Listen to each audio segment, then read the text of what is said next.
왜 그렇게 맨 처음에 들어가서 지금까지 계속 세월호 관련 돈 받고 하는 것도 아닌데 그 일을 하세요 지금? 그러니까 사실은 그 뭐 밀양이라든지 강정 뭐 아니면은 그 미군 기지 이전 대상이었던 평택이나 이런 현장을 가는 거는 민변 변호사들에게 있어서는 굉장히 당연한 일이고 자연스러운 일이에요.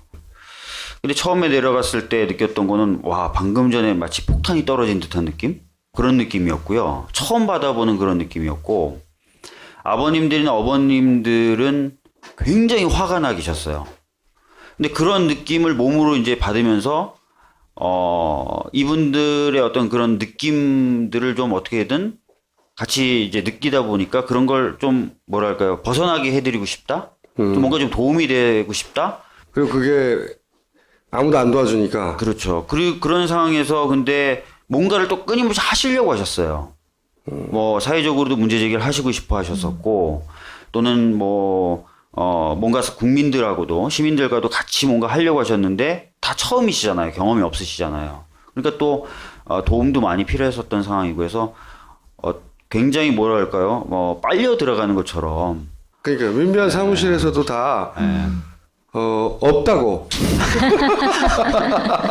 어디가 있냐고 그랬더니 아마 안산 아니면 진도 거기 있을걸요? 네. 그렇게 얘기해요. 예. 의혹만 발생하면 유가족들이 박주민 변호사한테 연락합니다. 같이 가자고. 검증해 보러 가자고. 박주민 변호사가 과학을 뭘 알아요? 예를 들어서 김 감독님이 그 유가족을 만날 때 처음 만날 때 박주민 변호사를 통했어요. 박주민 변호사한테 지금 우리가 했던 이 재미없는 얘기를 설명했어요. 네. 박주민 변호사는 못 알아듣고. 그렇게 게이트키핑을 계속 게이트키퍼로 유가족들이 믿는 분이죠. 네. 근데 어쨌든 오늘 꼭 2014년을 정리하면서 미진한 부분이나 해결되지 아직 않은 부분 혹은 뭐 오해하고 있는 거 그죠? 그리고 내년에 해야 되는 거 뭐 이런 걸 한번 정리해 주시겠다고 강의 모드로 전환을 하겠습니다. 네. 오늘 말씀드릴 주제는요. 크게 두 가지입니다. 하나는 진상규명 과제 무엇이 남았는가에 대해서 한번 살펴볼 겁니다. 그리고 다음으로는 이번에 공포됐고 11월 19일 날 공포됐습니다. 그리고 1월 1일부터 시행되는 특별법이 어떤 내용을 담고 있고 어떤 한계를 갖고 있는가. 그래서 우리는 무엇을 해야 되는가에 대해서 좀 얘기를 나눠보려고 해요. 특별법이나 진상규명의 필요성에 대해서 얘기하면 많은 분들이 뭐라고 얘기하시냐면요. 진상규명이 이제 다 된 거 아니냐. 뭐 더 할 게 있냐라고 얘기하세요. 그 이유가 뭘까? 생각해보면 여러 가지 요인이 있겠지만요. 가장 대표적으로는 국가가 이미 공식적으로 두 번이나 이 세월호 참사의 원인과 문제에 대해서 발표를 했어요. 그러니까 이제 일반 국민들로서는 저런 내용이 또 언론으로 많이 보도되니까 세월호 참사에 대한 진상규명은 다 된 것이다라고 생각하실 수도 있는 거죠. 또는 심지어 법조인들조차도 저 두 개의 국가기관을 뛰어넘는 진상규명이 과연 가능하냐. 아무리 특별법에 따라서 진상조사위원회가 구성된다 하더라도 인적인 자원하고 물적인 재원의 차이가 있는데 저 두 개의 기관이 발표한 내용과 다른 내용을 찾아낼 수가 있겠느냐라는 문제제기를 많이 하세요.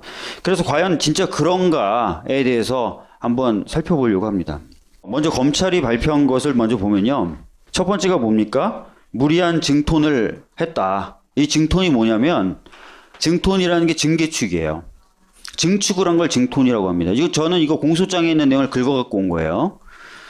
자, 무리하게 증개축을 한 거예요. 그 상태에서 과적을 한 겁니다. 그래서 보건성이 현저히 악화된 상태에서 운항하던 중에 조타수가 조타미숙 실수로 대각도 변침 10도 이상의 각도로 변침을 해서 배가 기울어졌는데 잘못 고박됐던 화물이 쏠려가지고 배가 일어서지 못하고 그대로 가라앉아 버렸다라는 것이 검찰이 밝힌 세월호 침몰 원인이에요. 자, 근데 이렇게 증명하고 이렇게 주장하는 검찰의 핵심적인 증거는요, 딴 게 아니라 시뮬레이션 결과 보고서예요. 해양플랜트 연구소에 줘서 받은 시뮬레이션 결과 보고서인데, 이 결과 보고서에 토대로 한 이 결론이 맞으려면 시뮬레이션이 제대로 됐어야 되는 거잖아요. 그죠? 대각도 변침을 하기 직전에 배의 AIS 항적 기록에 대해서 해수부, 35초간 없다라고 얘기했죠. 해경은요 29초간 없다고 얘기했습니다. 일단 국가기관이 AIS 항적 기록의 일부 구간, 그것도 굉장히 중요한 대각도 변침 전의 구간을 안 갖고 있다는 것도 큰 문제인데, 두 개의 국가기관이 안 갖고 있는 시간의 차이가 난다는 것도 좀 심각한 문제겠죠. 그런데 그거 말고도 저희 가족분들이 추가로 밝혀낸 건데, 진도 VTS에는 저장장치가 두 개가 있어서 동일한 데이터가 저장돼야 되는데 다르다는 거예요. 그래서 세월호가 대각도 변침을 하기 전에 어떤 식으로 운항했었는지 모른다는 거죠. 그 다음에 아까 보건성이 약화됐다 그러잖아요. 여러분 오뚜기하고 배가 원리가 비슷해요. 이 얘기도 다 아실 수도 있어요. 왠지 신선감이 떨어지네요, 표정이. 오뚜기가 넘어지면 다시 일어서는 이유가 뭐죠? 예? 무게중심이요. 대단하십니다. 예. 무게중심이 아래쪽에 있다는 얘기잖아요. 예. 근데 한번 생각해 보세요. 증톤을 합니다. 증개축을 해요. 머리를 키우는 거죠. 머리가 커져요. 근데 과죠. 이 머리 위에 더 무거운 걸 실어요. 그럼 무게중심이 어떻게 되겠습니까? 위로 올라가죠. 보건성이 약화된다는 거예요. 그런데 진짜 그런지 보려면 무게중심이 정말 어느 정도였고 어느 정도 상태였는지를 알아야 되는 거잖아요. 여기서 중요한 게 뭡니까? 무게중심에 관련돼서 평형수입니다. 근데 사고 이후에 검찰은 평형수 무게에 대해서 몇 번 발표했습니까? 검찰이 평형수 무게에 대해서 3번 발표합니다. 자, 3번 발표하는데 3번이 다 똑같을까요? 다 다릅니다. 심지어 가장 적었을 때와 가장 많았을 때가 128톤이 차이가 납니다. 근데 시뮬레이션 결과는 다 똑같습니다. 네. 그 다음에 이 화물 무게도 사실은 얼마나 실었는지 검찰은 추정만 할 뿐이에요. 그 다음에 화물 말고도 실는 것들이 있어요. 식품, 연료, 청수라고 알죠? 깨끗한 물. 예, 청수. 이런 거 얼마나 실었는지 전혀 모릅니다. 그렇기 때문에 검찰의 이 시뮬레이션 결과에 따른 침몰 원인 분석이 정확하지 않을 수 있다는 겁니다. 그 다음에 검찰은 해경에 대해서는 1, 2, 3정 정장만 기소를 했어요. 구조를 잘못했다는 이유로. 예. 제가 알기로는 1, 2, 3정 정장은 군대로 치면 중위 계급이에요. 중위에게 모든 책임을 다 준 겁니다. 물론 정장 말고 또 한 사람 기소당한 사람이 있습니다. 누굴까요? 그쵸? 이걸 아시면 여기 계시면 안 돼요. 해경 차장이 기소가 돼요. 차장은 뭐냐면 청장 바로 아래인 넘버 2예요. 근데 이 차장은 구조를 잘못했다고 기소된 게 아니라 구조를 빨리 하기 위해서 언딘 리베로라는 이 바지선이 수리가 다 안 끝나는데 내보내라고 압력을 행사했다는 거예요. 왜? 구조를 빨리 해야 되니까. 예. 그러니까 구조를 잘 못했다라는 이유로는 사실상은 1, 2, 3정 정장만 책임을 지운 겁니다. 근데 우리는 다 알죠. 과연 이 1, 2, 3정 정장만 책임이 있는지. 자, 참사 초기에 이 탑승한 승객이 몇 명인지 해경은 알았어요. 그런데 그 탑승한 승객을 구하기에는 턱없이 부족한 인원과 장비만 보냅니다. 맞죠? 동혁군인가요? 핸드폰 건져내서 보고 나니까 랩을 친구가 밖에 헬기가 왔다라고 얘기하면서 이 대사도 합니다. 지금 여기 타 있는 사람 몇 명인데 헬기 몇 대 가지고 다 구조가 되겠냐. 우린 다 죽었다. 이런 얘기를 합니다. 사람을 정말 구하려면은 사고의 크기 여하를 떠나서 충분한 인원과 장비를 보내야 되겠죠. 일단 나 괜히 왔네라고 돌아가더라도 그런 조치를 안 했다는 거죠. 그 다음에 구조 초기에 해군의 투입도 막았죠. 미군의 도움을 거절하기도 했죠. 그 다음에 소방본부에 소속되어 있는 대원의 투입도 막았어요. 여러분 저 소방본부에 있는 사람들이 뭐냐, 소방본부니까 당연히 못 들어가게 하지라고 생각하시겠지만 저분들이 어떤 분들이냐면 한강에 투신하는 분들이 정말 많습니다. 투신하시면 저분들이 들어가서 끄집어내요. 시체도 찾아내고요. 한강 물살 굉장히 빠르거든요. 그러니까 물살 빠른 물속에 들어가서 찾아서 끄집어내는 데는 선수들이에요. 저분들의 투입도 막았었습니다. 근데 이런 결정을 중위 계급의 1, 2, 3정 정장이 합니까? 그랬을까요? 아니죠. 근데 이런 거는 요 해경에 대한 부분은 사실은 감사원의 감사 결과하고도 전혀 달라요. 감사원의 감사 결과를 보시면요. 목포해양경찰서장은 너무 잘못했으니까 잘라라라고 얘기했고요. 서해지방해양경찰청장도 강등 시키라고 얘기했을 정도로 엉망으로 대처했다는 게 감사원 감사 결과에 나와요. 근데 그런 것들이 수사 결과에는 전혀 반영이 안 됐던 거죠. 그냥 1, 2, 3정 정장만 책임져라. 그 사람만 책임 있다. 라는 게 수사 결과였습니다. 그 다음에 국정원 지적사항이에요. 이것도 가족분들이 찾아냈죠. 가족분들이 찾아내서 문제 제기를 했습니다. 그랬더니 뭐라 그랬냐? 100가지 지적사항 중에 4가지 지적사항만 국정원이 했을 뿐이고 96가지는 모르겠다라고 얘기했어요. 그리고 새누리당 의원들은 96가지에 대해서는 관련 있는 다른 국가기관들이 곧 해명할 것이다 라고 얘기했어요. 근데 지금까지 여기 계신 분들 중에 다른 국가기관이 나머지 96개에 대해서 해명한 걸 난 들었다. 들어보신 적 있으십니까? 아무도 없어요. 그냥 넘어가고 있는 겁니다.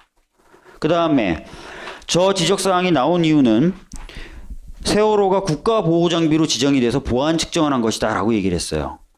근데 여러분 다 아시죠? 2,000톤이 넘는 선박 모두가 국가보호장비로 지정이 돼 있지만 국정원에 대해서 직접 보고 의무를 가지는 배는 몇 척이다? 예, 대단하십니다. 한 척이죠. 세월호 한 척이에요.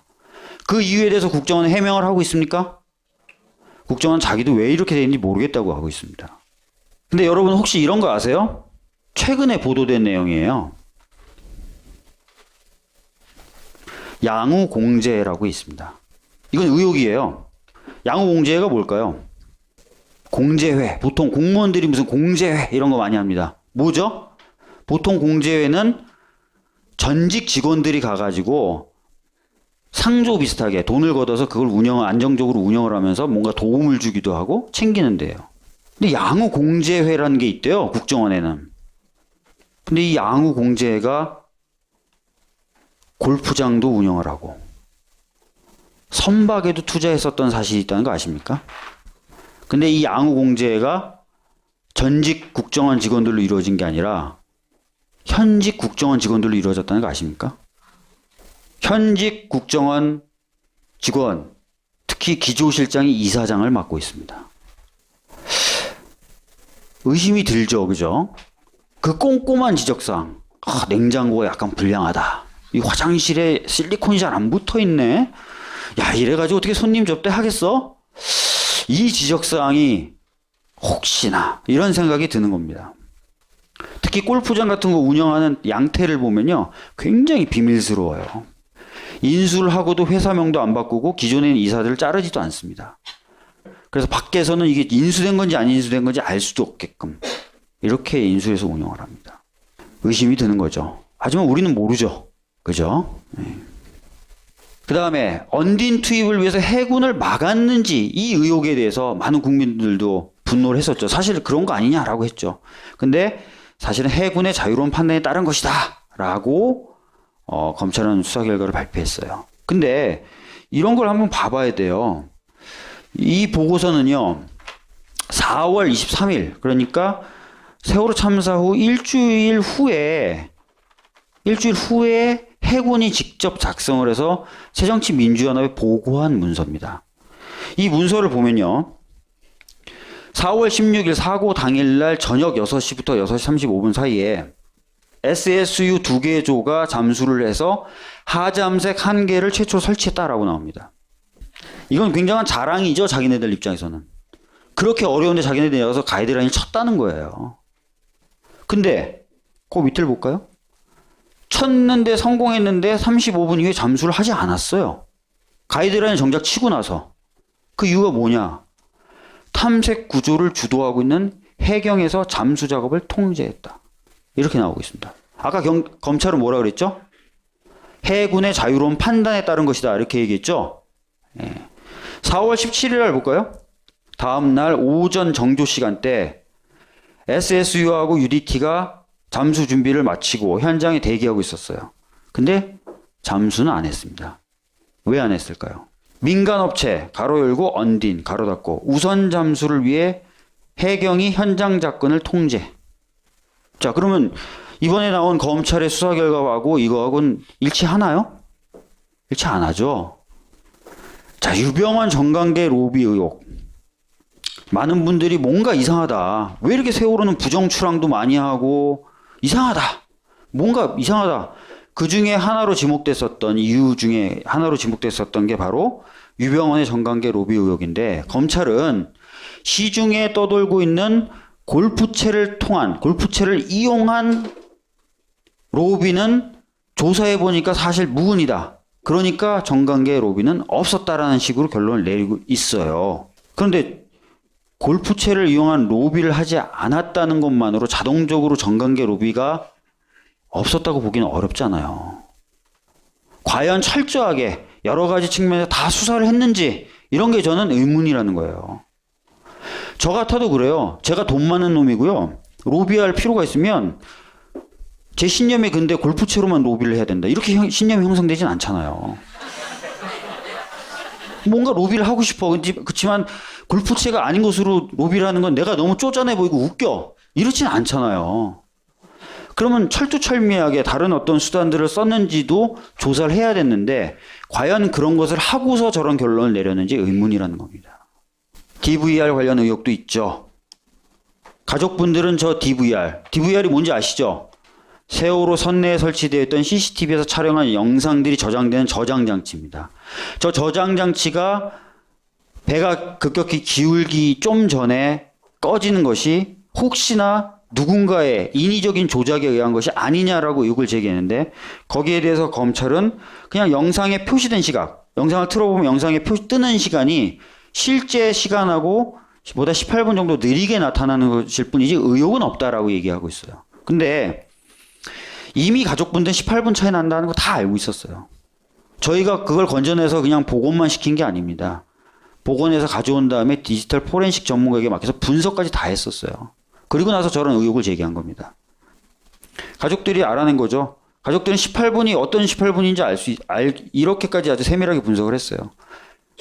그냥 시간이 그냥 15분 21초 안 맞는다는, 시간이 안 맞는 건 15분 21초고요. 찍힌 영상이 코드가 변환이 돼서 DVD에 저장되는데 2분 39초가 걸려요. 두 개를 합치면 18분 맞죠? 이건 가족분들이 이미 알고 있었던 내용이고요. 근데 거기서 넘어서서 가족분들은 그 DVR의 로그 기록, 여러분 윈도우 로그 기록이라는 게 있어요. 그걸 들여다보면 컴퓨터를 이 사용자가 어떤 식으로 만졌는지가 흔적이 다 남아요. 그걸 포렌식 전문가가 분석을 했는데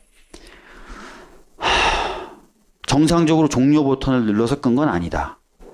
두 번째, 정전도 아니다라고 얘기했습니다. 그럼 딱 하나 남은 게 정전 이외의 방법으로 비정상적으로 전원이 차단됐다는 거예요. 코드가 뽑혔다는 거죠. 그러면 남은 건 뭐예요? 코드가 인위적으로 뽑힌 거냐, 자연적으로 뭔가 기울어지면서 넘어지면서 빠진 거냐, 두 가지가 남았는데 거기에 대해서 검찰은 전혀 수사하지 않고 시간 차이가 나니까 모든 의혹은 끝이다라고만 얘기를 하고 있어요. 가족분들이 밝혀낸 것에 훨씬 못 미치는 거죠. 근데 요거 한번 보세요. 세월호의 사진이에요. 영상 저장 장치인 DVR은 이런 식으로 위치돼 있었습니다. 과연 배가 기울어진다고 해서 자연적으로 쏟아지면서 뽑아졌을까 의문이라는 거죠. 감사원의 감사 결과도 있었다고 말씀드렸죠. 근데 감사원 감사 결과 같은 경우에 국방부를 자기네들이 현장을 방문해서 실지 조사를 했다라고 얘기를 했었어요. 그러나 사실이 아닌 것으로 드러났죠. 국방부는 주요 감사 대상 기관이었습니다. 그리고 감사원은 청와대에게 도대체 청와대가 제대로 그 사고 당시에 돌아가는지 확인해 보기 위해서 자료를 제출해달라고 했는데 청와대가 제출하지 않았죠. 그리고 나서 결국 A4 2장짜리 보고서, 확인서만 받았을 뿐입니다. 근데 그 내용을 제대로 기재하지 않았고 더 나가서 그 확인서 2장을 파쇄를 하려고 하다가 했죠.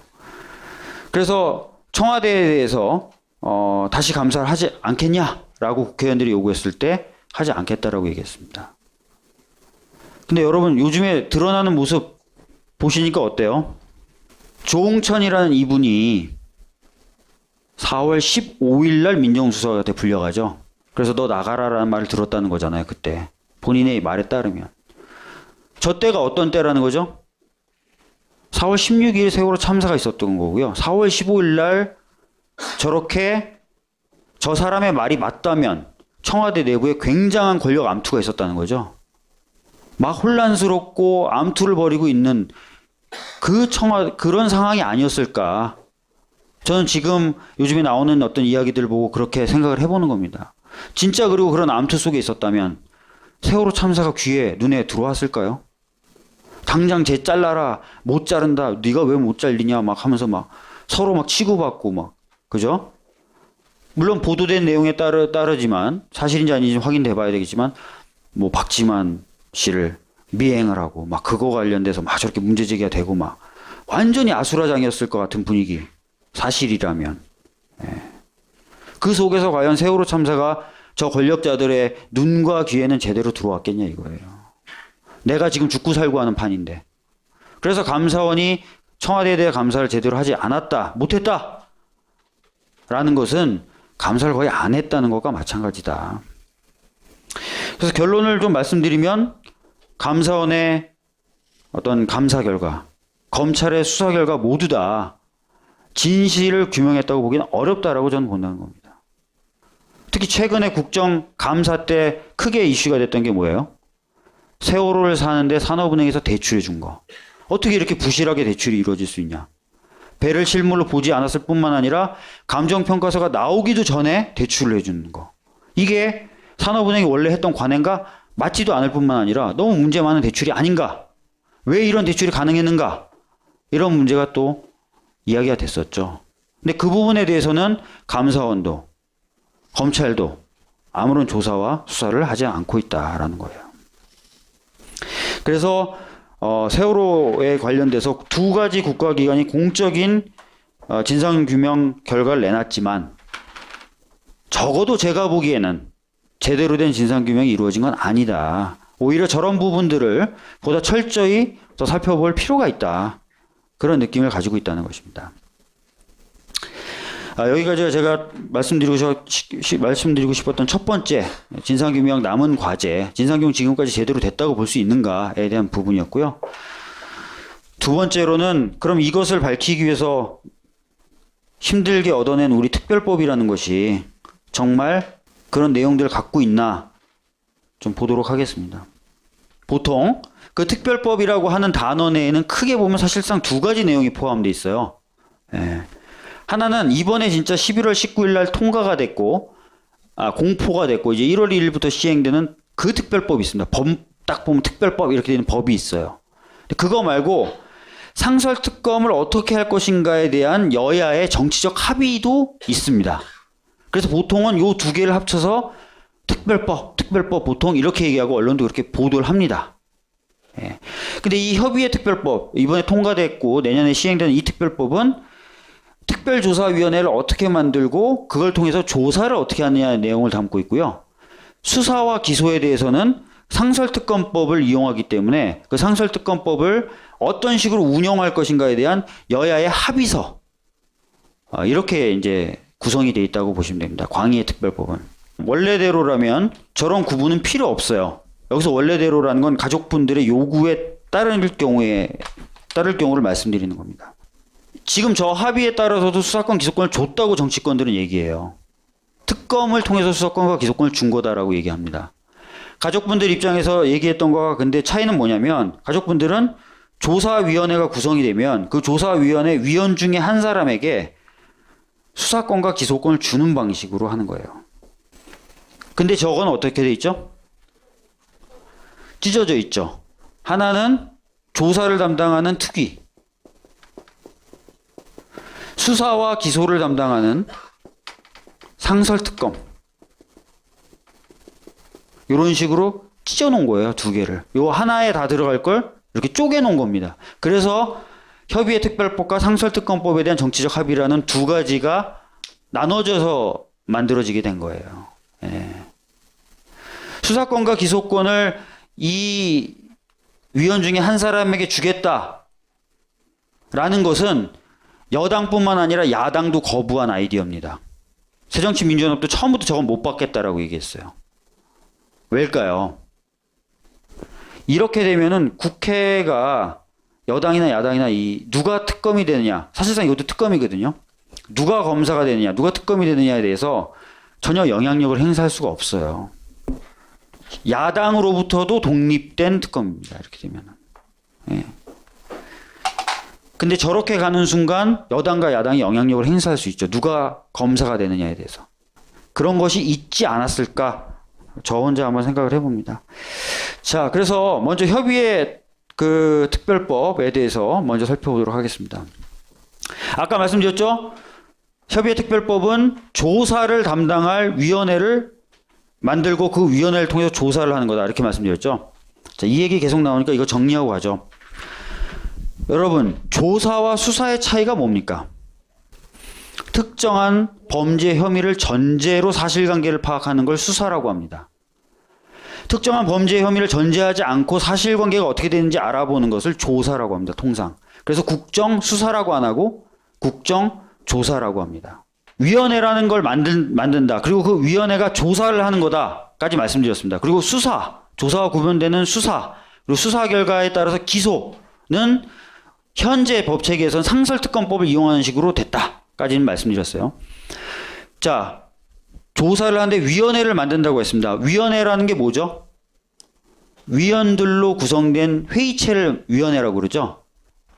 이 법도 이해하려면 위원을 몇 명, 그리고 각 위원들을 누가 추천하느냐가 굉장히 중요합니다. 이 법에 따르면요, 17명의 위원을 뽑아서 그 17명의 위원회를 만드는 것으로 되어 있습니다. 그리고 17명의 위원을 각각 어떻게 추천하냐면 여당이 5명, 야당이 5명, 대법원이 2명, 대한변협이 2명, 가족이 3명 추천해서 17명을 만드는 것으로 했어요. 그리고 각 추천 주체마다 추천하는 사람들 중에 1명씩은 상임으로, 나머지는 다 비상임으로 하는 것으로 했습니다. 여러분, 상임이 뭔지는 다 아시죠? 상임이라는 것은 저게 직업인 거예요. 출근을 저기로 하고 퇴근을 거기서 합니다. 비상임은요, 회의 있을 때만 옵니다. 네. 당연히 누가 주도를 하죠? 상임이 주도합니다. 상임과 그 상임을 도와주는 사무처가 위원회를 주도합니다. 가족 추천 상임위원은 어떤 식으로 뽑냐면 희생자 총회라는 것을 통해서 뽑게 되어 있습니다. 여러분, 세월호에 탑승해 있던 사람들 중에 몇 분이 사망하거나 실종됐죠? 304명이 사망 및 실종을 하셨습니다. 예. 그 304명에게 한 표씩을 준다고 가정을 하는 거예요. 근데 돌아가셨거나 실종됐기 때문에 그분들의 가족이 그 표를 가지고 와서 쓰는 겁니다. 총 304표로 구성되어 있는 희생자 가족 대표자 회의를 열어서 거기에 참석한 사람의 3분의 2 이상이 출석을 해야 되고요. 304표 중에 출석한 사람들 중에 3분의 2 이상이 결의를 해야만 위원으로 올라갑니다. 그래서 12월 6일 날 저 절차를 밟았고요. 그래서 이석태, 장환익, 이호중 이렇게 세 분이 가족추천위원으로 올라갔습니다. 아까 상임위원이 굉장히 중요하다 그랬죠. 상임위원 5명이 어떤 역할을 맡는지를 보면은 이 위원회를 이해할 수 있습니다. 먼저 위원장은 누가 한다고요? 예, 가족이 추천한 상임위원이 하게 되어 있습니다. 부위원장 겸 사무처장은요, 예, 여당 추천 상임위원이 하도록 되어 있습니다. 그 다음에 밑에 소위원회가 3개가 건설되는데요. 1소위원회는 진상규명소위원회, 2소위원회가 안전사회소위원회, 3소위원회가 지원소위원회입니다. 여러분, 원래 이 안전소위원회가 여당이나 야당의 구상에는 없었어요. 가족분들이 넣어달라고 싸우신 겁니다. 가족분들은 안전한 대한민국, 안전한 사회 계속 외치셨잖아요. 그것을 위해서 안전사회 소위원회를 만들어달라고 하신 거고, 그 결과 법에 반영이 돼서 소위원회가 만들어지게 돼 있어요.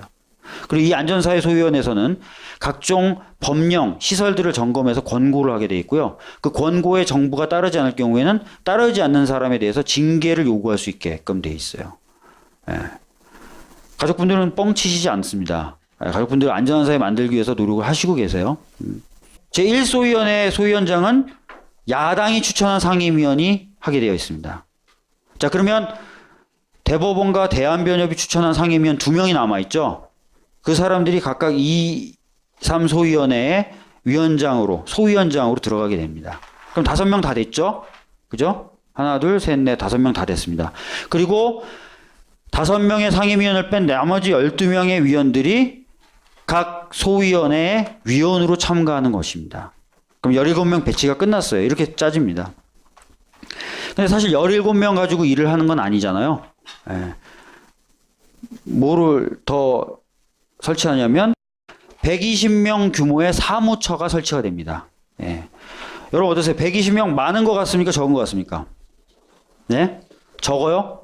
확실히 이쪽에 오니까 적다고 얘기하시는 분이 많네요. 딴 곳에 가면 많아요 이렇게 얘기하시는 분들도 많은데 진화이 같은 경우에는 240명 정도 됐었다 그럽니다. 그러니까 절반 규모라고 보시면 돼요. 그래서 많다면 많다고 할 수도 있고 또 적다고 그러면 적다고 할 수 있는 규모예요. 자, 이 120명의 사무처를 누가 관할한다?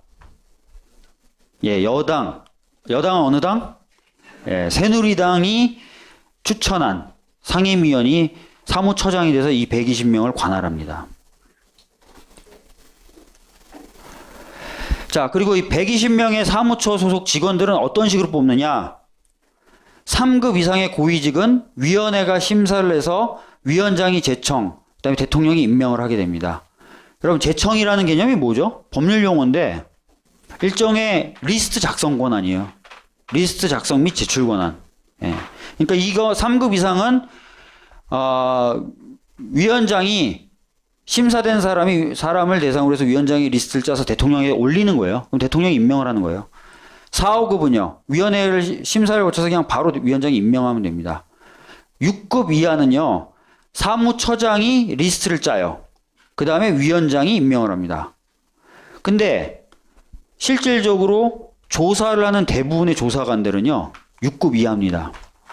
자, 그럼 6급 이하를 누가 리스트를 짠다고요? 사무처장은 어느 당 사람이라고요? 예, 새누리당. 즉 새누리당 상임위원이 대부분의 조사관들의 리스트를 짜게 돼 있습니다. 예. 그래서 새누리당이 처음부터 우리는 죽어도 사무처장은 해야 되겠다라고 얘기를 했습니다. 처음에는 위원장을 대통령이 임명하도록 해달라, 대통령이 지명하게 해달라, 막 이런 얘기 막 하다가 결국은 사무처장은 무조건 자기네들이 해야 되겠다, 양보 못한다라고 얘기해서 결과적으로 사무처장을 가져갔습니다. 사무처장은 이런 역할뿐만 아니라 돈을 통제해요. 과거의 위원회들 경험을 비춰보니까 출장을 가고 싶어도 사무처장이 사인을 안 해주고 이런 경우가 굉장히 많았다 그러더라고요. 그리고 이 세월호 참사는 해양 사고이기 때문에 시뮬레이션이라든지 분석 또는 검증 잠수 돈 들어갈 일이 많거든요. 진상을 규명하기 위해서. 근데 그럴 때마다 사무처장이 사실상 브레이크를 걸 수도 있겠죠. 인원도 통제하고 재원도 통제하고 하는 역할을 그렇게 하게 됐다는 겁니다. 그 다음에 조사의 방법 관련돼서도 좀 말씀드리겠습니다. 여러분, 국정조사에 어떤 방법들을 쓰는지 알고 계세요? 대표적으로 이런 조사는 크게 4가지 방법을 씁니다. 거의 전형적이에요. 자료 제출 요청. 자료를 갖고 있을 것 같은 기관이나 개인들에게 자료를 내놔라라고 요청하라는 겁니다. 두 번째가 실지조사. 현장을 방문하는 겁니다. 동행명령. 동행명령은 뭐냐면 좀 아실 것 같은데 같이 좀 가시죠. 같이 가서 얘기 좀 해주시죠. 하고 가는 거예요. 그 다음에 청문회. 많이 보셨겠지만 공개적인 자리에 모셔가지고 데려와가지고 증인 선서를 시킨 다음에 질문을 막 던지는 거죠. 요 4가지 방법을 전부 다 쓸 수 있도록 이번 법은 돼 있어요. 그러나 처음부터 이게 인정된 거냐? 아니에요. 새누리당이 가족들에게 처음 들고 온 법안은요. 김학용 의원이 발의한 법은요. 자료 제출 요청 권한 하나만 딱 들어가 있었어요. 그러고 나서 배보상을 시작합시다. 이렇게 얘기했어요. 가족분들이 어떻게 하셨겠어요? 국회로 다 올라오셨죠. 그래서 그때부터 농성을 하신 거예요. 그리고 농성하고 단식하고 행진하고 하시면서 하나씩 새누리당이 내놓은 거예요. 그래, 실지조사. 알았어. 실지조사. 동행명령. 이렇게 된 거죠. 맨 마지막에 그래, 알았어. 졌어. 청문회. 이렇게 된 겁니다. 가족분들과 시민분들이 계속 싸우면서 하나씩 받아내 온 것이다 라는 것을 이해해 주셨으면 좋겠습니다. 근데 조사 권한을 행사했을 때 거부하면 어떠한 벌칙을 줄 수 있느냐, 이게 굉장히 중요하거든요. 그런데 자료 제출 요청이나 실질조사 동행명령의 경우에는 그걸 거부하면 그냥 1,000만 원 이하의 과태료만 부과할 수 있도록 했어요. 1,000만 원이 많나요? 여러분? 적죠, 그죠? 예. 저한테는 많은 돈인데 그 사람들한테는 굉장히 적은 돈일 거예요. 근데 청문회의 경우에는 근데 증인 불출석 및 허위 증언의 경우에는 3년 이하의 징역 또는 3천만 원 이하의 벌금이라는 형사처벌 조항을 그대로 놔뒀습니다.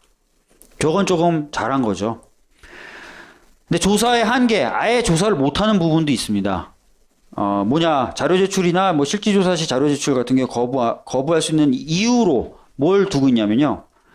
군사상 비밀, 공무상 비밀, 업무상 비밀 이러면은 자료를 다 제출하지 않을 수가 있습니다. 박근혜 대통령님 7시간 동안 뭐 하셨어요? 업무상 비밀인데요. 이러면 자료를 안 내도 된다는 거예요. 과거의 진화입법은요. 이렇게 거부하면은 열람을 할 수 있는 권한은 줬었어요. 거부한 자료를 내가 보기만은 하겠다. 그래서 가족분들이 끝까지 열람권을 넣어달라 여기다가 했는데 안 됐어요. 그 다음에 청문회의 경우에는 개인의 사생활 침해하거나 계속 중인 재판 또는 수사에 관여할 목적으로는 못하도록 되어 있습니다. 자, 세월호 참사에서 저 조항이 중요한 이유가 뭘까요? 대부분의 사건이 지금 수사 중이거나 재판 중이잖아요. 해경, 선사 다 선장 선원 재판 중이거나 수사 중입니다. 그래서 경우에 따라서는 청문회 등에서 증인으로 불러도 안 나간다. 나 지금 재판받고 있다. 나 지금 수사받고 있다. 라고 할 수도 있다는 것입니다. 굉장히 제한과 한계 많고 거부 시에 줄 수 있는 불이익이 약하죠. 그리고 아까도 보셨지만 핵심 인력이 될 수 있는 실무 인력 대부분을 새누리당이 리스트를 짤 권한을 갖고 있다라는 것을 알 수 있습니다. 자, 앞으로 어떻게 되느냐면 지금 특별법이 통과됐고 공포가 됐어요. 그리고 이건 2달간이라고 되어 있는데 잘못됐고 1월 1일에 법이 시행되도록 되어 있습니다. 며칠 안 남았는데 지금 위헌 선출이나 이런 것들이 제대로 안 되고 있어요. 가족과 대한변협은 다 했는데 여야가 지금 못하고 있고 대법원은 아마 제가 보기에는 여야가 다 한 다음에 할 거예요. 원래 천성이 좀 그렇잖아요. 그러면 언제 될지 모르는 거죠. 사실 여당이 계속 안 하겠다 이렇게 되면 언제 될지 모르는 거죠. 그래서 구성을 하고 위원회가 가동되게 되어 있습니다. 위원회 운영은 어떻게 되냐면요. 위원회 구성을 마친 시점부터 1월 1일부터가 아니라요. 위원회 구성을 마친 시점부터 기산을 해서 12개월을 먼저 하고요. 그 다음에 부족하면 6개월을 연장할 수 있습니다. 그리고 3개월을 더 연장할 수 있는데요. 이 3개월은 종합보고서 및 백서 작성 기간에 불과하기 때문에 실질적인 조사 활동은 못합니다. 그럼 실질적인 조사 기간은 얼마죠? 욕 나오는 그 개월이죠. 원래 가족들은 2년을 기본으로 한 다음에 1년을 더 연장하는 것으로 생각하고 계셨었어요. 절반입니다. 36개월에서 18개월로. 그리고 상설특검 변형에 대해서는 맨 마지막에 이런 합의를 했어요. 새누리당의 경우에는 특검 후보군 형성할 때 명단을 사전에 가족에게 제출해서 가족이 원하지 않는 인사는 배제하겠다. 새정치민주연합은 아예 협의체를 구성해서 같이 후보군을 짜보자 라고 얘기를 했습니다. 새누리당의 이 말 어떻게 보면 괜찮은 말인 것 같죠. 가족이 원하지 않는 특검 후보군은 배제하겠다. 근데 이 말을 쉽게 풀면 맨날 새누리당 의원들이 저에게 했던 말이 있어요. 가족이 원하는 특검은 절대 안 된다. 뭐냐고요? 이 얘기가 그 얘기잖아요. 가족이 원하지 않는 사람은 빼겠다. 자기가 추천은 하지만 명단을 계속 올리는 거죠. 한 10,000명쯤 줄 세워놓고 계속 올리는 거예요. 그럼 가족이 원하지 않아. 그 사람 빼고. 하지만 가족이 원하는 사람을 넣어주진 않아요. 그 얘기예요. 근데 어떤 사람은 이렇게 하죠. 아니 야당을 통해서 가족이 원하는 사람을 넣을 수 있지 않냐. 그런데 특검 후보군 형성을 여당과 야당의 합의로 하기로 했어요. 합의가 뭐죠, 여러분? 둘 다 동의를 해야 되죠. 제가 오늘 끝나고 제가 술 한잔 사겠습니다. 이렇게 되면 합의가 되는 거죠. 근데 사겠습니다. 근데 제가 당신이랑 왜 먹어요? 이러면 안 되는 거잖아요. 뜻이 합치돼야만 술을 먹으러 갈 수 있는데 한쪽이 계속 거부를 하면 못 가는 거예요. 그죠? 결국은 그러면 무슨 얘기냐? 새누리당이 원하지 않는 특검 후보가 될 수 있다, 없다? 없다.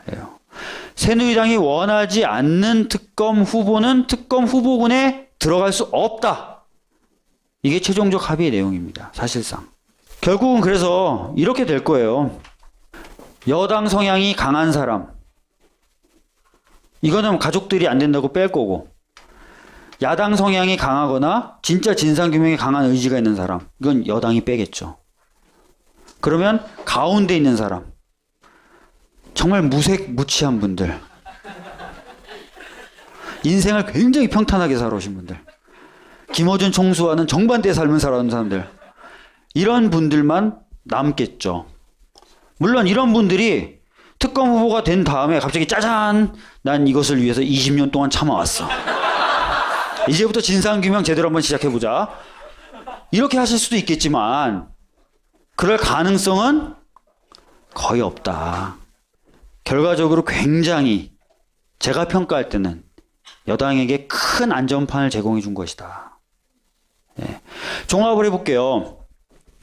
진상규명 과제 아까 보셨지만 검찰이 발표한 것 그리고 감사원의 감사 결과가 있었지만 제대로 왠지 안 된 것 같다. 남은 거 많은 것 같다. 그래서 뭔가 더 해야 된다. 근데 특별법을 딱 펼쳐서 보니까 조사관도 왠지 어느 당? 새누리당. 그 다음에 뭐 특검도 보니까 여당과 청와대를 수사할 것 같은 사람들은 아예 군에도 못 들어올 것 같고. 그죠? 우리가 들고 있는 무기는 적은데 그리고 밝혀야 될 건 많은데 참 답답하다라는 게 현재 상황이라는 거예요. 그래서 가족분들은 특별법이 통과됐고 특별법을 통해서 뭔가 진상규명이 이루어질 수도 있지만 계속해서 감시하고 비판하겠다. 외부에서 독자적인 진상규명 활동을 계속하겠다라고 얘기를 하시는 겁니다. 요즘에는 참 많이 하시는 말씀인데 힘들고 피곤하시겠지만 국민 여러분 끝까지 관심을 가져주십시오. 더 가야 됩니다라는 말씀을 많이 하시는 겁니다. 예. 여러분들에게는 지겹고 괴로운 시간이었을 것 같습니다. 감사하다는 말씀 좀 드리겠습니다. 감사합니다. 왜 그렇게 맨 처음에 들어가서 지금까지 계속 세월호 관련 돈 받고 하는 것도 아닌데 그 일을 하세요 지금? 그러니까 사실은 그 뭐 밀양이라든지 강정 뭐 아니면은 그 미군 기지 이전 대상이었던 평택이나 이런 현장을 가는 거는 민변 변호사들에게 있어서는 굉장히 당연한 일이고 자연스러운 일이에요. 근데 처음에 내려갔을 때 느꼈던 거는 와 방금 전에 마치 폭탄이 떨어진 듯한 느낌?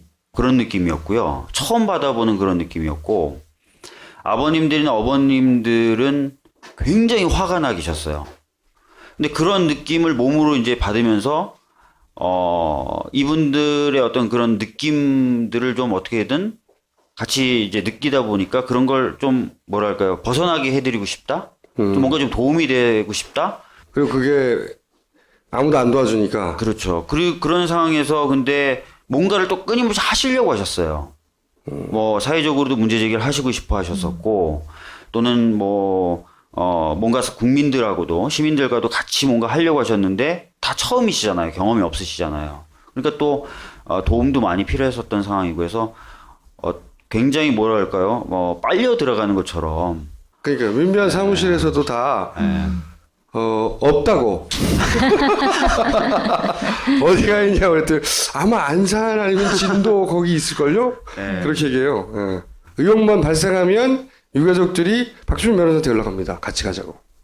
검증해 보러 가자고. 박주민 변호사가 과학을 뭘 알아요?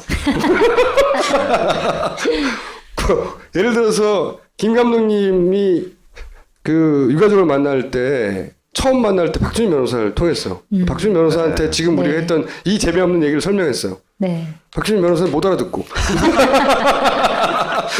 그렇게 게이트키핑을 계속 게이트키퍼로 유가족들이 믿는 분이죠. 네. 근데 어쨌든 오늘 꼭 2014년을 정리하면서 미진한 부분이나 해결되지 아직 아는 부분 혹은 뭐 오해하고 있는 거, 그죠? 그리고 내년에 해야 되는 거, 뭐 이런 거를 한번 정리해 주시겠다고 강의 모드로 전환을 하겠습니다. 네.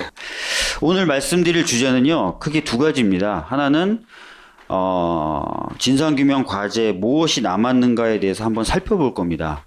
그리고 다음으로는 이번에 공포됐고 11월 19일 날 공포됐습니다. 그리고 1월 1일부터 시행되는 특별법이 어떤 내용을 담고 있고 어떤 한계를 갖고 있는가, 그래서 우리는 무엇을 해야 되는가에 대해서 좀 얘기를 나눠보려고 해요. 특별법이나 진상규명의 필요성에 대해서 얘기하면 많은 분들이 뭐라고 얘기하시냐면요, 진상규명 이제 다 된 거 아니냐, 뭐 더 할 게 있냐라고 얘기하세요.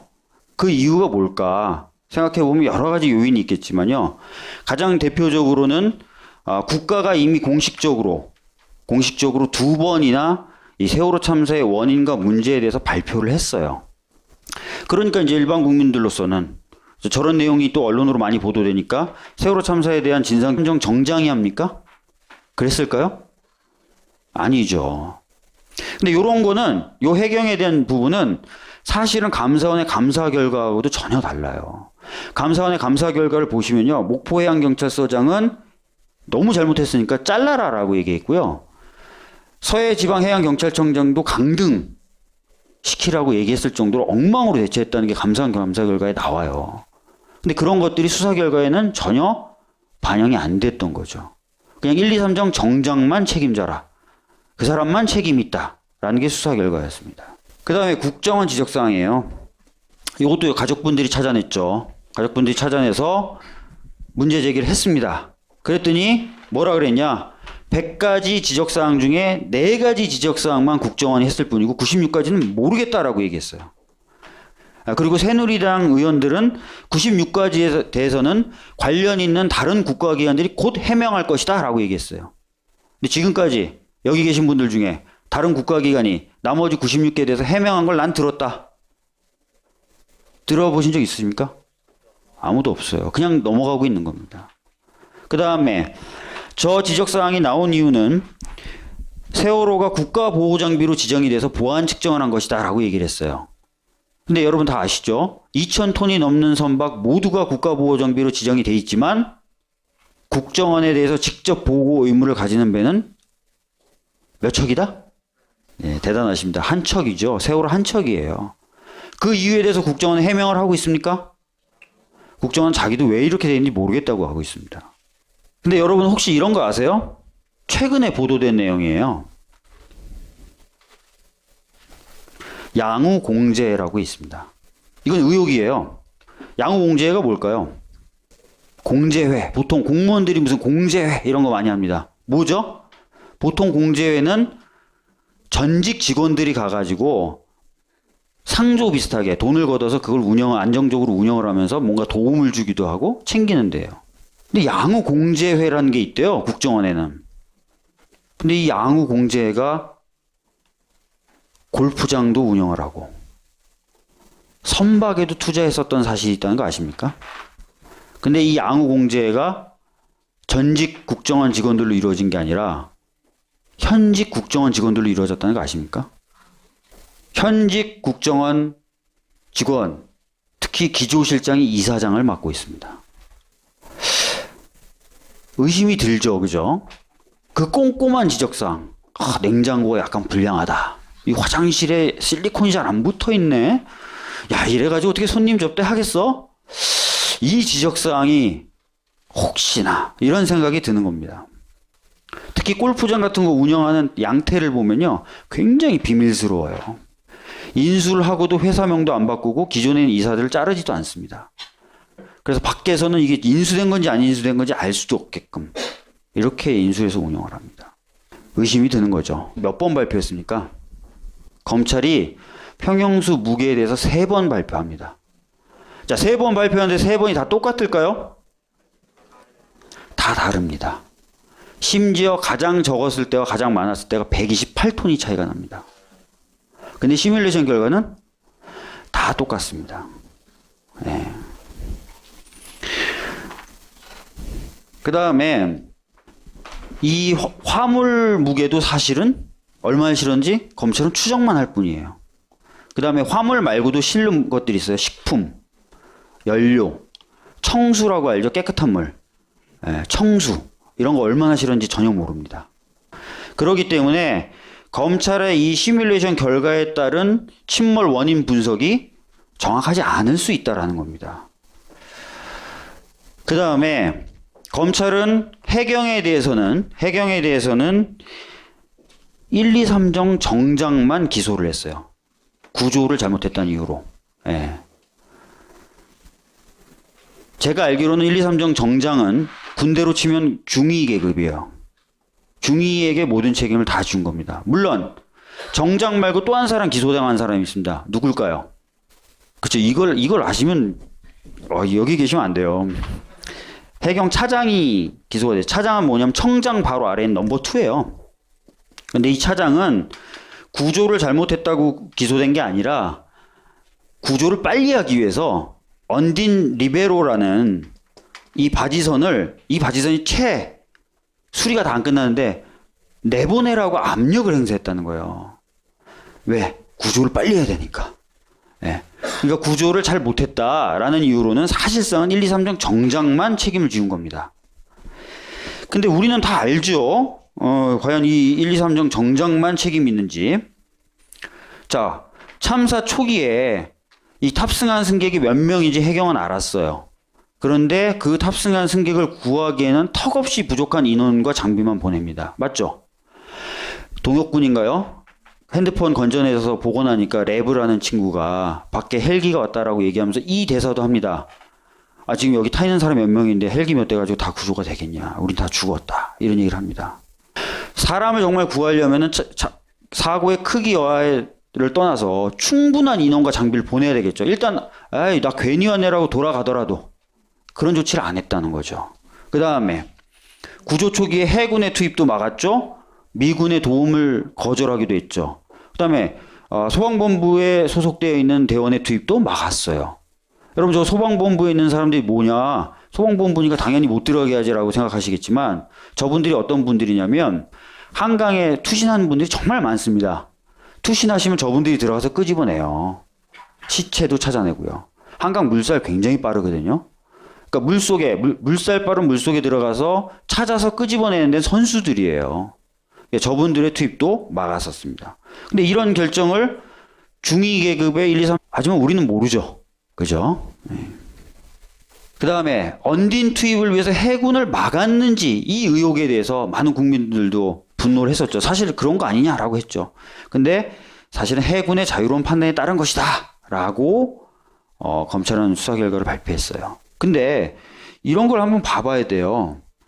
이 보고서는요 4월 23일 그러니까 세월호 참사 후 일주일 후에 해군이 직접 작성을 해서 새정치민주연합에 보고한 문서입니다. 이 문서를 보면요 4월 16일 사고 당일날 저녁 6시부터 6시 35분 사이에 SSU 2개의 조가 잠수를 해서 하잠색 1개를 최초로 설치했다라고 나옵니다. 이건 굉장한 자랑이죠. 자기네들 입장에서는. 그렇게 어려운데 자기네들이 여기서 가이드라인을 쳤다는 거예요. 근데 그 밑을 볼까요? 쳤는데 성공했는데 35분 이후에 잠수를 하지 않았어요. 가이드라인을 정작 치고 나서. 그 이유가 뭐냐? 탐색 구조를 주도하고 있는 해경에서 잠수 작업을 통제했다. 이렇게 나오고 있습니다. 아까 검찰은 뭐라 그랬죠? 해군의 자유로운 판단에 따른 것이다. 이렇게 얘기했죠? 예. 4월 17일 날 볼까요? 다음 날 오전 정조 시간대 SSU하고 UDT가 잠수 준비를 마치고 현장에 대기하고 있었어요. 근데 잠수는 안 했습니다. 왜 안 했을까요? 민간업체 가로 열고 언딘 가로 닫고 우선 잠수를 위해 해경이 현장 접근을 통제. 자, 그러면 이번에 나온 검찰의 수사 결과하고 이거하고는 일치하나요? 일치 안 하죠. 자, 유병헌 정관계 로비 의혹. 많은 분들이 뭔가 이상하다. 왜 이렇게 세월호는 부정추랑도 많이 하고 이상하다. 뭔가 이상하다. 그 중에 하나로 지목됐었던 이유 중에 하나로 지목됐었던 게 바로 유병헌의 정관계 로비 의혹인데 검찰은 시중에 떠돌고 있는 골프채를 이용한 로비는 조사해 보니까 사실 무근이다. 그러니까 정관계 로비는 없었다라는 식으로 결론을 내리고 있어요. 그런데 골프채를 이용한 로비를 하지 않았다는 것만으로 자동적으로 정관계 로비가 없었다고 보기는 어렵잖아요. 과연 철저하게 여러 가지 측면에서 다 수사를 했는지 이런 게 저는 의문이라는 거예요. 저 같아도 그래요. 제가 돈 많은 놈이고요. 로비할 필요가 있으면 제 신념이 근데 골프채로만 로비를 해야 된다. 이렇게 신념이 형성되진 않잖아요. 뭔가 로비를 하고 싶어. 그렇지만 골프채가 아닌 것으로 로비를 하는 건 내가 너무 쪼잔해 보이고 웃겨. 이렇진 않잖아요. 그러면 철두철미하게 다른 어떤 수단들을 썼는지도 조사를 해야 됐는데 과연 그런 것을 하고서 저런 결론을 내렸는지 의문이라는 겁니다. DVR 관련 의혹도 있죠. 가족분들은 저 DVR이 뭔지 아시죠? 세월호 선내에 설치되어 있던 CCTV에서 촬영한 영상들이 저장되는 저장 장치입니다. 유명한 다 된 것이다라고 생각하실 수도 있는 거죠. 또는 심지어 법조인들조차도 저 두 개의 국가기관을 뛰어넘는 진상규명이 과연 가능하냐. 아무리 특별법에 따라서 진상조사위원회가 구성된다 하더라도 인적인 자원하고 물적인 재원의 차이가 있는데 저 두 개의 기관이 발표한 내용과 다른 내용을 찾아낼 수가 있겠느냐라는 문제 제기를 많이 하세요. 그래서 과연 진짜 그런가에 대해서 한번 살펴보려고 합니다. 먼저 검찰이 발표한 것을 먼저 보면요. 첫 번째가 뭡니까? 무리한 증톤을 했다. 이 증톤이 뭐냐면 증톤이라는 게 증개축이에요. 증축을 한 걸 증톤이라고 합니다. 저는 이거 공소장에 있는 내용을 긁어갖고 온 거예요. 자, 무리하게 증개축을 한 거예요. 그 상태에서 과적을 한 겁니다. 그래서 보건성이 현저히 악화된 상태에서 운항하던 중에 조타수가 조타미숙, 실수로 대각도 변침, 10도 이상의 각도로 변침을 해서 배가 기울어졌는데 잘못 고박됐던 화물이 쏠려가지고 배가 일어서지 못하고 그대로 가라앉아 버렸다라는 것이 검찰이 밝힌 세월호 침몰 원인이에요. 자, 근데 이렇게 증명하고 이렇게 주장하는 검찰의 핵심적인 증거는요, 딴 게 아니라 시뮬레이션 결과 보고서예요. 해양플랜트 연구소에 줘서 받은 시뮬레이션 결과 보고서인데, 이 결과 보고서에 토대로 한 이 결론이 맞으려면 시뮬레이션이 제대로 됐어야 되는 거잖아요. 그죠? 대각도 변침을 하기 직전에 배의 AIS 항적 기록에 대해서 해수부 35초간 없다라고 얘기했죠. 해경은요, 29초간 없다고 얘기했습니다. 일단 국가기관이 AIS 항적 기록의 일부 구간, 그것도 굉장히 중요한 대각도 변침 전의 구간을 안 갖고 있다는 것도 큰 문제인데 두 개의 국가기관이 안 갖고 있는 시간의 차이가 난다는 것도 좀 심각한 문제겠죠. 그런데 그거 말고도 저희 가족분들이 추가로 밝혀낸 건데 진도 VTS에는 저장장치가 두 개가 있어서 동일한 데이터가 저장돼야 되는데 다르다는 거예요. 그래서 세월호가 대각도 변침을 하기 전에 어떤 식으로 운항했었는지 모른다는 거죠. 그 다음에 아까 보건성이 약화됐다 그러잖아요. 여러분 오뚜기하고 배가 원리가 비슷해요. 이 얘기도 다 아실 수도 있어요. 왠지 신선감이 떨어지네요, 표정이. 오뚜기가 넘어지면 다시 일어서는 이유가 뭐죠? 예? 무게중심이요. 대단하십니다. 예. 무게중심이 아래쪽에 있다는 얘기잖아요. 예. 근데 한번 생각해 보세요. 증톤을 합니다. 증개축을 해요. 머리를 키우는 거죠. 머리가 커져요. 근데 과적. 이 머리 위에 더 무거운 걸 실어요. 그럼 무게중심이 어떻게 되겠습니까? 위로 올라가죠. 보건성이 약화된다는 거예요. 그런데 진짜 그런지 보려면 무게중심이 정말 어느 정도였고 어느 정도 상태였는지를 알아야 되는 거잖아요. 여기서 중요한 게 뭡니까? 무게중심에 관련돼서 평형수입니다. 근데 사고 이후에 검찰은 평형수 무게에 대해서